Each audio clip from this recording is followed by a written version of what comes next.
नमस्कार। रतनपाल डोडियार, सहायक आचार्य हिंदी, हरिदेव जोशी, राजकीय कन्या महाविद्यालय बांसवाड़ा। आज हम पढ़ने जा रहे हैं बीए तृतीय वर्ष हिंदी प्रथम प्रश्न पत्र के अंतर्गत कवि सुंदरदास के पद, जिनकी व्याख्या और उस पद में उन्होंने काल की विकरालता जो बताई है।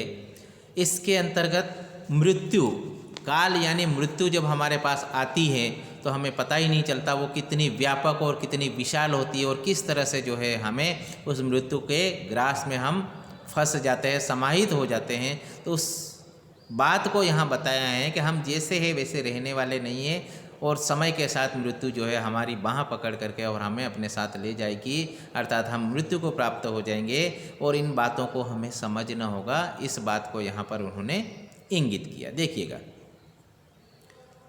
वो कह रहे हैं कि मंदिर महल विलायत है, यानी उनका कहना यही है कि ये मंदिर, तुम्हारे पास कितने भी बड़े महल हो, मंदिर हो, घर हो या विलायत, मतलब एक विलायत का अर्थ मतलब प्रदेश या पराये जिसको हम कह सकते हैं, ये सब पराये हैं, आपके अपने नहीं। दूसरा विलायत का अर्थ ये है कि आप विलायत में भी अपनी जगह बनाए, विलायत में भी, विदेशों में भी ये सारी चीज़ें तुम्हारे पास हैं।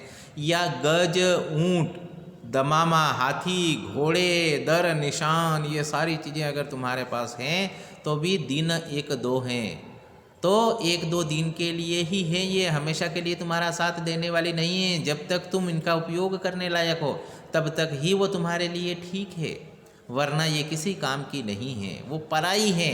ये यहाँ पर वो कह रहे हैं क्योंकि ये समय के साथ तुम्हारा साथ देने वाली नहीं है। हे मनुष्य, वो कह रहे हैं कि तात हु मात तिया सुत बांधव देख धूपामर होत बिछो है।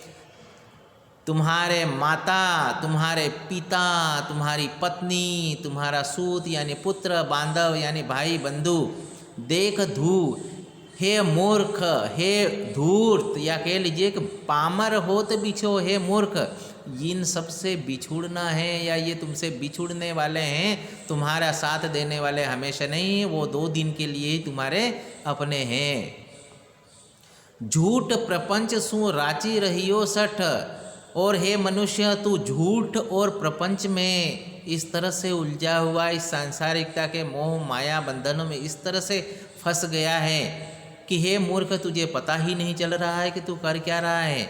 और तेरी दशा तो ऐसी हो गई जैसे काठ की पुतली जूं कपी मुँह, जिस तरह से कठपुतली को देख करके कपी यानी बंदर जिस तरह से सम्मोहित हो करके उसको देखता रहता है, उसकी ओर खींचा चला जाता, उसी तरह ये जितने भी सांसारिक माया मोह बंधन हैं वो सारे तुझे उसी तरह से अपनी ओर खींच रहे और तू उनकी ओर बंदर की तरह खींचा जा रहा है, तू उनसे बच नहीं पा रहा है और इस तरह से कहीं न कहीं उनसे जुड़ा जा रहा है, तेरे अपने संबंध उनसे और नज़दीक बढ़ते जा रहे हैं और इस तरह से कहीं न कहीं ते मृत्यु के और नज़दीक बढ़ता जा रहा, तेरा समय निकलता जा रहा है। मेरी ही मेरी कहे नित्य सुंदर, सुंदरदास जी यहाँ कह रहे हैं कि मनुष्य यही कहता है कि ये मेरा मेरा मेरा मेरा, इसी तरह की बात जो है वह निरंतर बोलता जाता है, लेकिन आँखी लगे कहीं कौन को हैं। लेकिन सुंदरदास जी यहाँ कह रहे कि जिस दिन तेरी आंखें लग जाएगी, जिस दिन तू मृत्यु को प्राप्त हो जाएगा, जिस दिन तेरी आंखें बंद हो जाएगी, तब बताना कि तेरा साथ देने वाले इनमें से कौन कौन हैं, अर्थात कोई भी तेरा साथ देने वाला नहीं है। इसलिए मान करके रखना कि ये 2-4 दिन के हैं, जब तक तू इनके लिए हैं तब तक ही ये तेरे लिए हैं, वरना जिस दिन तू मृत्यु को प्राप्त होगा ये सारी चीज़ें अपनी जगह रहने वाली हैं, कोई तेरा साथ देने वाला नहीं। इसलिए झूठ के प्रपंच है और इनसे जितना जल्दी मुक्त हो सके मुक्त हो जा, और मृत्यु को पछाड़ने के लिए इन प्रपंचों से दूर होना बहुत ज़रूरी है और अपने आप को ईश्वर की भक्ति में लगा दे, या कह लीजिए कि सत्य मार्ग पर चल, अपने जीवन को सार्थक कर ले।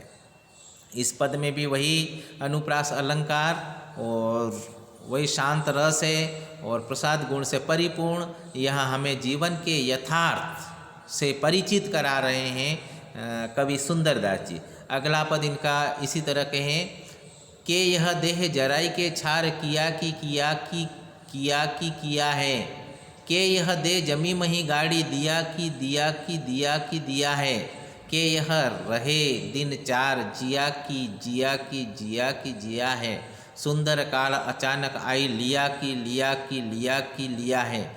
इस पद में अगर देखा जाए तो उन्होंने किन्हीं शब्दों की पुनरावृत्ति हुई है और वो पुनरावृत्ति उन शब्दों पर बल देने के लिए करी है कि हर बात को उन्होंने सिद्ध कर दिया कि ऐसा होना तय बात है। वो कह रहे हैं कि जिस दिन मृत्यु प्राप्त हो जाएगी या जिस दिन हमारी आंख बंद हो जाएगी, पिछले पद में जैसा कि हमने पढ़ा था, तब देखना कि कौन तुम्हारा साथ देने वाला है। कोई भी साथ नहीं देने वाला। और जिस दिन मृत्यु आ जाएगी उस दिन हमारी स्थिति क्या होगी कि यह देह जराई के छार, हमारा जो ये शरीर है उसमें से जब आत्मा निकल चुकी होगी, जीव तत्व निकल चुका होगा, तो इस शरीर का क्या करेंगे लोग जिनको तुम अपना मान रहे, कि यह देह जराई के छार, इस देह को जला करके और राख कर देंगे। छार का मतलब है राख कर देंगे। किया है मतलब कर ही देंगे, वो राख ही कर देने वाले हैं। ये कभी मत सोचना कि तेरी देह का वो अपना मान करके संभाल करके कहीं रखेंगे, नहीं।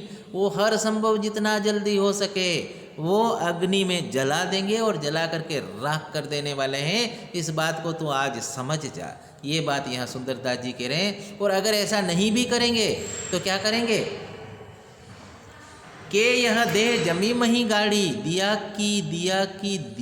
दिया है, या तो वो जमीन में गाड़ देंगे। अगर जलाएंगे नहीं तो उसको जमीन में खड्डा खोद करके जमीन को समर्पित कर देंगे, अर्थात जमीन में डाल देंगे और गाड़ ही देने वाले हैं। वो इंतज़ार नहीं करने वाले तुम्हारा, या तुम्हारे साथ में वो लगाव नहीं रखने वाले जो अभी दिख रहा है लगाव। इसलिए ये झूठे प्रपंच हैं। उनका यही कहना है कि या तो लोग शरीर को जला देंगे, अग्नि को समर्पित कर देंगे और राख कर देंगे, या जमीन में गाड़ करके मिट्टी में मिला देंगे, या कि यह देह रहे दिन चार, जिया है। ये 2-4 दिन हम जिंदा जितने दिन रह रहे हैं और उतने ही दिन ये समझ लेना कि हमने जी लिया है अपने जीवन को। इसके बाद हमारे जीवन की कोई सार्थकता नहीं है। जैसे ही हम मृत्यु को प्राप्त होंगे हमारे शरीर के साथ इसी दुर्गति होनी है।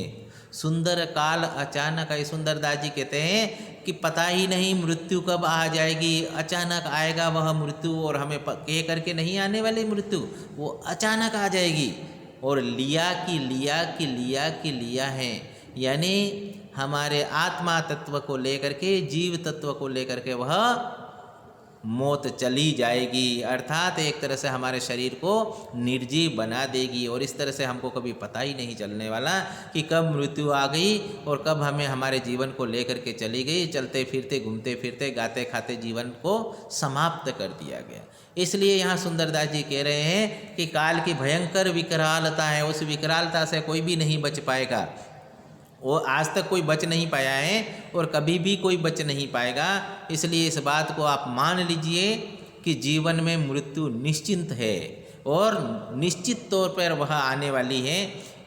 इसलिए यहाँ सुंदरदास जी अगले पद में कह रहे हैं कि देह स्नेह न छांडत है नर, जानत है थीर है यह देहा, छीदत जाए घटे दिन ही दिन, दिसत है घट को नित छेहा, काल अचानक आई गहे कर, डाही गिरय करे तनु खेहा, सुंदर अब यही नीचे धरी, निरंजन सु करी नेहा। इसलिए सुंदरदास जी यहाँ कह रहे हैं, उनका अंतिम जो कहने का उपदेश जो है वो यही है कि निरंजन निराकार ईश्वर यानी परमात्मा से तुम नेहा प्रेम कर लो, भक्ति कर लो, तभी तुम्हारे जीवन की सार्थकता है। वरना तो क्या होगा, देह स्नेह न छांडत है नर, यानी मनुष्य की स्थिति तो यही है कि वह अपने शरीर से जितना स्नेह कर रहा है उस स्नेह को छोड़ने के लिए तैयार नहीं है। वो कभी भी अपने शरीर से जो प्रेम करता है उस प्रेम से शरीर को से अलग अपने आप को नहीं करता। सबसे ज़्यादा प्रेम वह अपने शरीर से करता है।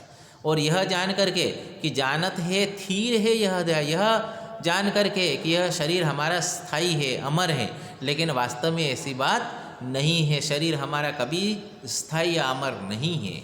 इस बात को मनुष्य को जानना चाहिए। छीजत जाई घटे दिन ही दिन, और धीरे धीरे धीरे समय के साथ में हमारी उम्र घटती जा रही, दिन प्रतिदिन हमारा समय निकलता जा रहा है। दिसत है घट को नित छेहा, और दिखाई देता है जीवन में हर दिन हर पल हमारा समय निकलता हुआ दिखाई दे रहा है। और ऐसे समय में क्या होगा काल अचानक आई गहे कर, और अचानक मौत आ जाएगी। और मौत आकर के क्या करने वाली है?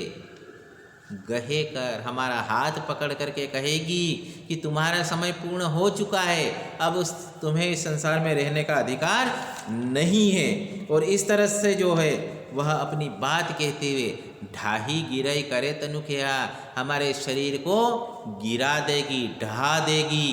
और इस शरीर को क्या कर दिया जाएगा? खेहा, राख कर दिया जाएगा, या कह लीजिए मिट्टी में मिला दिया जाएगा।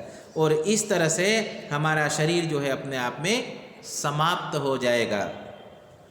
और इस तरह से शरीर समाप्त हो जाएगा तो सुंदरदास जी इस बारे में कह रहे हैं कि सुंदर अब यही नीचे धरी। सुंदरदास जी कह रहे हैं कि अब तुम यह निश्चय कर लो, मन में धार लो, और बस यही एक अपना काम है कि निरंजन सुकरी निहा। निरंजन यानी परम पिता परमेश्वर, निरंजन निराकार ईश्वर से हमें प्रेम करना होगा, उनसे स्नेह करना होगा, उनकी भक्ति करना होगा। और उनकी भक्ति करके ही हम अपना उद्धार कर सकते हैं, वरना तो हमारा जीवन निरर्थक हो जाएगा। और इस तरह से देखते ही देखते हम जो है मृत्यु को प्राप्त हो जाएंगे। तो इस तरह से हमारे इन तीनों पदों में हमने यहाँ देखा कि सुंदरदास जी ने काल की विकरालता का वर्णन किया है। और तीनों ही पदों में आपको शांत रस देखने को मिलेगा, प्रसाद गुण से परिपूर्ण, अनुप्रास अलंकार, इन सभी पदों में देखने को मिलेगा। और यहाँ मृत्यु की विकरालता और मृत्यु का यथार्थ को यहाँ इन्होंने प्रकट किया है। तो इस तरह से काल की विकरालता के इन 3 पदों को हमने पढ़ा। आज के लिए बस इतना ही। आप सबका बहुत बहुत धन्यवाद।